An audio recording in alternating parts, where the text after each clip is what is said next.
Bom dia, povo! Tá escuro, né? Pois é, tipo, eu trabalho igual presidiário, eu não tomo banho de sol. Por isso que nas minhas folgas eu tomo banho de sol. Olha, eu já dei uma desinchada, hein? Né? 2 diazinhos assim, segurando um pouquinho o carbo, tomando bastante água, já dá uma desinchadinha. Olha a diferença do meu rosto no último stories. Pra quem não sabe, eu fiz um vídeo falando sobre a Páscoa, de encher a cara de chocolate. O povo acha que engordou 3 quilos, mas na verdade é tudo água, tá bom? Então depois, se quiser, eu faço um vídeo permanente sobre isso. Esse que a gente vai falar hoje é sobre envelhecimento. Por que a gente resolveu falar isso? Porque as pessoas, assim, elas procuram a fórmula da juventude eterna. É uma busca incessante, assim. Então, a gente vai falar um pouquinho. O que a gente vai falar? O processo de envelhecimento, ele começa ao redor dos 30 anos. 30, porque até os 30 você vai construindo o seu corpo, né? Você vai evoluindo. Então, o seu auge de performance, e muitas vezes até estético, você consegue nessa fase. Tanto que depois que passa essa fase, você começa a perceber, meu corpo não é mais o mesmo, ele já não responde da mesma forma aos treinos, ele já não responde da mesma forma às medidas estéticas. Então a gente vai falar um pouquinho disso e como a gente consegue amenizar o processo. O envelhecimento, o que ele faz? As células do nosso corpo, elas vão se renovando, então elas morrem e são substituídas, o tempo inteiro. Inclusive do músculo, principalmente do músculo. A gente trabalha com isso para fazer hipertrofia, tá? Só que quando você chega nos 30, a sua capacidade de repor já não é mais a mesma. E a sua capacidade de repor vai diminuindo e a sua destruição das células vai aumentando. Então, tem até umas teorias sobre, se alguém já ouviu falar sobre o comprimento dos telômeros. Telômeros são pedaços, né? São do nosso material genético, dos nossos genes. Do cromossomo, na verdade, que é onde estão os nossos genes. Por que eles falam que quanto mais curto o telômero, mais perto, assim, menor a longevidade? Porque cada vez que você perde célula e ela tem que se recompor, então ela tem que se dividir e fazer células novas, ela vai perdendo um pedacinho desses telômeros, ela vai perdendo material genético no processo, é normal. Então quanto mais você faz isso, mais você perde material genético. E aí quando chega num determinado momento de que você já perdeu bastante material genético, já não tem mais muito o que perder, a célula se mata, ela se suicida. E aí é um dos processos do envelhecimento. Então você não perde essa capacidade, vai diminuindo essa capacidade de repor as células que morrem, até chegar uma hora que ela não repõe mais, ela se mata e você fica sem. E é isso que acontece, entendeu? Aí você vai perdendo células nos seus órgãos, nos tecidos e tudo mais. E esse é o processo do envelhecimento. Então você perde massa muscular, você perde massa óssea, você perde colágeno na pele, no cabelo, tem mudanças hormonais. Então assim, o cabelo ele fica mais ressecado, a pele vai ficando mais ressecada também. Como a gente pode amenizar isso? Nesse processo da perda de material genético, eu acho que tem muito a ver com os nossos hábitos. Então tem gente mais nova, com o telômero mais curto, mais perto da morte, teoricamente, a célula, do que alguém que pode ser mais velho, mas teve os hábitos melhores. Então assim, dormir bem. Olha eu falando de dormir bem, eu morto de cansada, mas ontem eu dormi bem. É falta de vergonha na cara mesmo.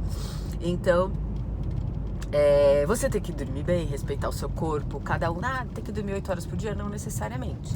Cada corpo tem uma necessidade. Você tem que aprender a observar seu corpo e respeitar suas necessidades. Então assim, eu costumo ficar bem com 8 horas de sono. Então tá ótimo, são 8 horas de sono pra você. Tá bom, tem gente que fica bem com 6 horas de sono. Eu não fico, nem ferrando. Outra coisa é você educar seu corpo a fazer isso. Então, assim, 9 horas da noite, você quer dormir 9 da noite, então 9 da noite você vai pro seu quarto, você vai deixar tudo escuro, porque a escuridão a liberação de melatonina, o hormôniozinho lá que ajuda no sono, ela depende da escuridão. Então, sem escuridão, o corpo não libera. Então, vai deitar na escuridão, sem celular, sem televisão, sem nada, que você dorme. Dorme. No silêncio, dorme. Então, até se não consigo dormir, dorme sim, demora um pouquinho, mas se você acostumar, então, você vai chegando ao horário que você está acostumado a deitar, você já vai tendo sono. E aí, você vai percebendo que seu corpo precisa deitar naquele horário. E levantar todo dia no mesmo horário também ajuda. Porque daí você já vai cumprir com aquelas horas de sono, e aí vai chegar à noite e você vai ter sono na hora certa, né? Porque também, eu quero deitar às 9 da noite, mas aí você quer dormir até às 10, 11 da manhã, você não vai conseguir dormir às 9 da noite nunca, né? Seu corpo não precisa dormir. Então a gente tem que saber educar isso. Outra coisa é que, como a gente vai perdendo massa muscular e massa óssea, a gente tem que estimular. Senão a gente só vai perdendo. Então, se não fizer exercício físico, a massa óssea, o impacto do exercício, não tô falando de exercícios de alto impacto, eu tô falando que o impacto mínimo do exercício estimula a produção de massa óssea, estimula a produção de massa muscular. Então, e além disso, ele ainda estimula a produção de alguns hormônios anabólicos, GH, testosterona, que ajudam na manutenção da massa muscular e da massa óssea. Então, tem que fazer exercício, não tem por onde fugir. Não tem. Escolhe o que você gosta e manda bala, porque tem que fazer até morrer. Até mesmo porque a sarcopenia, que é o déficit de massa muscular, é uma doença. Eu até postei lá no feed, olhem lá um artigo do professor Tácito, não é dele o artigo, a análise é dele, sobre isso. Então, assim, o artigo falava o quê? Eles pegaram os idosos com sarcopenia, não deram nada para um grupo, deram só anabolizante para um grupo e para o outro deram treino mais anabolizante. Quem não recebeu nada ficou progressivamente perdendo massa muscular e massa óssea. Quem tomou anabolizante ganhou massa muscular. Quem tomou anabolizante mais o treino, nossa, ficou saudável, entende? Então, hoje em dia, com a longevidade, a gente está conseguindo viver muito mais anos. Para garantir que essa pessoa tenha uma longevidade saudável, muitas vezes a gente precisa dar testosterona ou dar anabolizante para esses pacientes, tá? Então, sarcopenia é uma indicação de usar anabolizante, tá? A pessoa que tem perda de massa muscular pelo processo da idade, seja por alguma doença, ela tem indicação e melhora mesmo. Por que a pessoa com diminuição de massa muscular é um problema grave de saúde pública? Porque você aumenta o seu grau de dependência física. Então você não tem força para levantar da cadeira, você não consegue ir no banheiro sozinho, você cai, quebra o fêmur, porque o seu músculo não consegue te segurar e você escorrega e cai. O fêmur está com osteoporose, quebra facilmente. Então, assim, e aí essa pessoa fica acamada, essa pessoa vai depender da família, essa pessoa vai depender do sistema de saúde. Então é um problema de saúde pública, tá? Então, assim, a gente tem que tomar cuidado com isso. E a gente começa a prevenir isso desde os 30 anos, desde sempre. Porque se você se habituou a treinar, você vai carregar esse hábito para sempre. E esse hábito é o que vai fazer você ser saudável mais tempo, menos dependente. Tem gente que tem idade e pratica vários exercícios e faz prova de corrida de rua e treina e tudo mais. E é saudável, entendeu? Mais saudável que muito jovem que passa o dia inteiro sentado. Então o exercício físico é fundamental para a preservação da saúde, tá?